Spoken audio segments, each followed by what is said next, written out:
Hey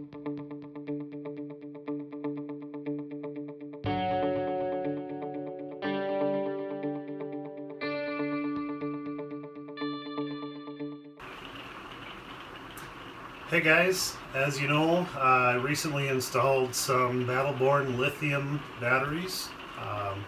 They're built as drop-in replacements to factory batteries. Um, they're um, they're a little bigger than the one that came with my camper in size, and they're not quite as big as a Group 31 battery, I believe, but um, basically they're the same kind of dimensions, and they would fit inside a single battery box easily. Um, what they do is they use lithium technology to give you 100 amps of usable power. I've heard it's 100 amps usable. I've heard it's 90% usable. Um, Either way, I wanted to do a real world test of these batteries, and last weekend I was able to do that. So basically what I did is the Wednesday before I started this trip, I came out and cleaned up and hooked up my camper and unplugged it from shore power. So at that point I was running the fridge, well, I was running anything that was on off battery, and I didn't plug it in again until Sunday afternoon. So I figured it was about 92 hours running strictly off battery.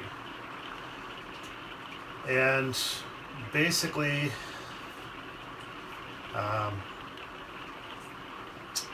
it was 92 hours total runtime, and I wanted to watch how long it took to recharge the batteries, because from what I read, if you have a high amp charger, it should only take 2 hours to recharge these batteries.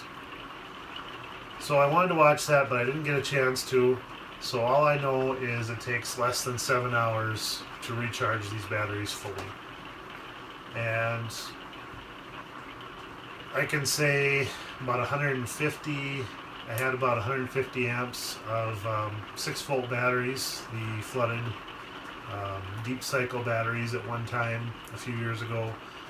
I know those would take,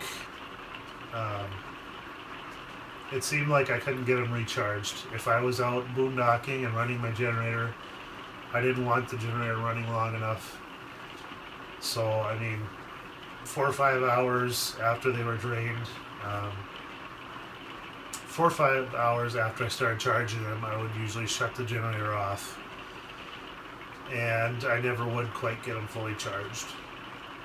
So I'll have to do some more testing on the charge time, but that's what I came up with.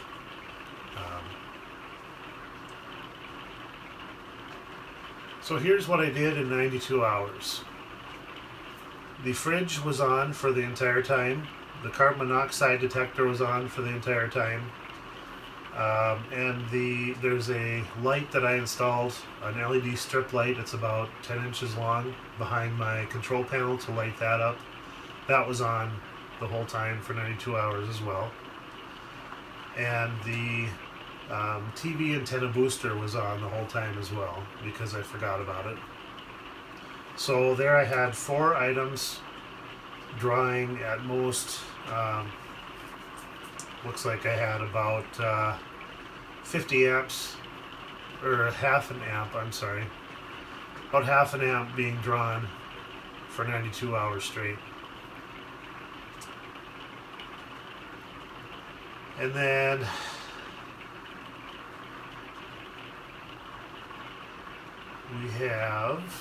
I had the furnace on for about 4.5 hours total. It was chilly in the mornings. I watched movies at night. I'd say I watched at least 3 movies, so I had the inverter on and the TV on and the stereo with the DVD player built into it. So I had all 3 of them running at one time. That was about 9 hours total on that. The lights, I figured I had about 12 hours out of the 92 hours running. Those are all LED, so I figured 0.2 amps a piece. I had fans. I have 2 endless breeze fans, one that's mounted in the roof and one that is portable. I had both of them running for about 14 hours total.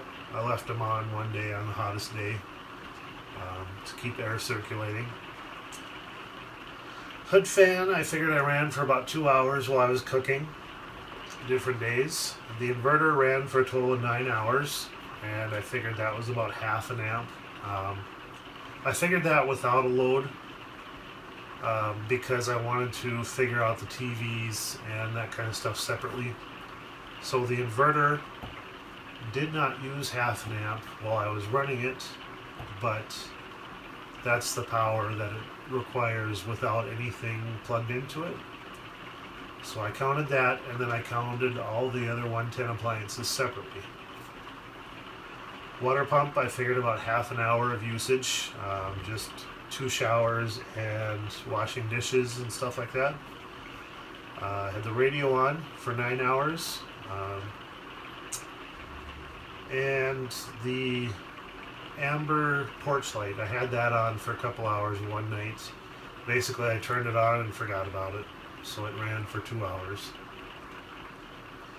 So that brought me to a total of 169.02 amps out of the 200. And the voltmeter that I use, which is attached to the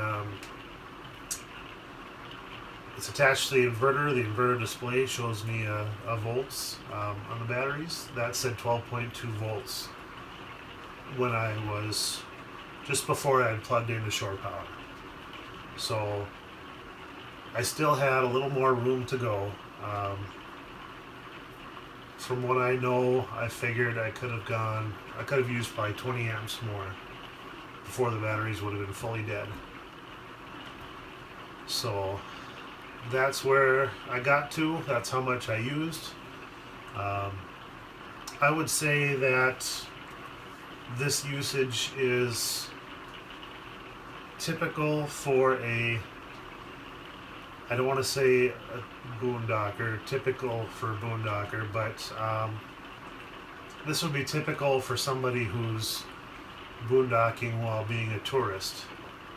And what I mean is, you're using water, you're taking showers, you need lights on to do stuff. You're not, you're doing a little more entertaining yourself outside the RV. So in that respect, maybe not as much power was used. But if this was an extreme boondocking, I definitely would not have used this much power. And if this is just me by myself. If this was a family, you can imagine that these numbers would be a little higher, and they may have had to charge the batteries, run the generator in that 92 hours. So these are just my real world numbers. This is what I used, and I wasn't trying to use all the power. I wasn't trying to hold back on using power. This is exactly what I needed and wanted to use for that trip. And I couldn't be happier with these batteries. Before I bought these in this camper, all I had was the Group 27 Deep Cycle Marine battery. And if I turned on the furnace in about 10 minutes before the entire RV was warmed up, the carbon monoxide detector would start beeping low battery. And it's the battery that came with my camper, so maybe it's not good anymore, but it has been that way since I bought it, because the furnace draws a lot of amperage to run that blower and stuff. If your battery can't handle that, it's going to cause other devices to not have enough power and to have low battery issues. So with these Battleborn lithium batteries, I maintained a constant voltage throughout the time I was using it, and really I believe Saturday night, which was 3 nights into it. Saturday night would be the 4th night. So Saturday was about the first time I noticed the voltage dropping. And I think on Saturday I started with like 12.7 volts and ended up at 12.2 volts. And then, of course, I didn't use hardly any power in the morning and hooked up my camper, went to a different campground and plugged in that Sunday morning. That would have been day 5 after night 4. So that is my real world usage off the Battleborn batteries. That is exactly, I believe, exactly what I got out of them. And some of the numbers as far as the amperage, I had to look on the internet, do a little research, and figure out what the amp draw is because I didn't have a way to test it. Other things, I have some tested usage on some of these. You know, numbers are correct for what they run in my camper. The others I had to look up. So I believe that is real world usage, and that is what the Battleborn lithium batteries did for me. I'm happy with the purchase, and what it does is it gives me a greater sense of freedom. Now I don't have to worry about packing gas, packing a generator.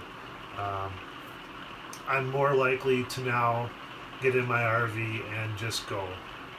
Whereas before, you know, I'd be packing all that stuff I just mentioned, packing a generator, packing power. I have an extra battery bank of 2 batteries that I carry with me.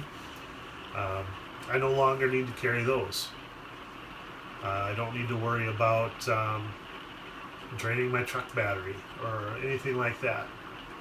My camper has all the power that I need now to go on weekend trips. And if I was careful and did it right, I could go a week or longer, no problem, with these batteries. So great batteries, great purchase. I enjoyed every minute of it. Thanks for watching. Please hit that subscribe button, hit thumbs up, thumbs down. Write a comment, tell me what you think, tell me how I'm wrong, tell me if you think it's good, tell me if you think it's bad. Let me know what you think.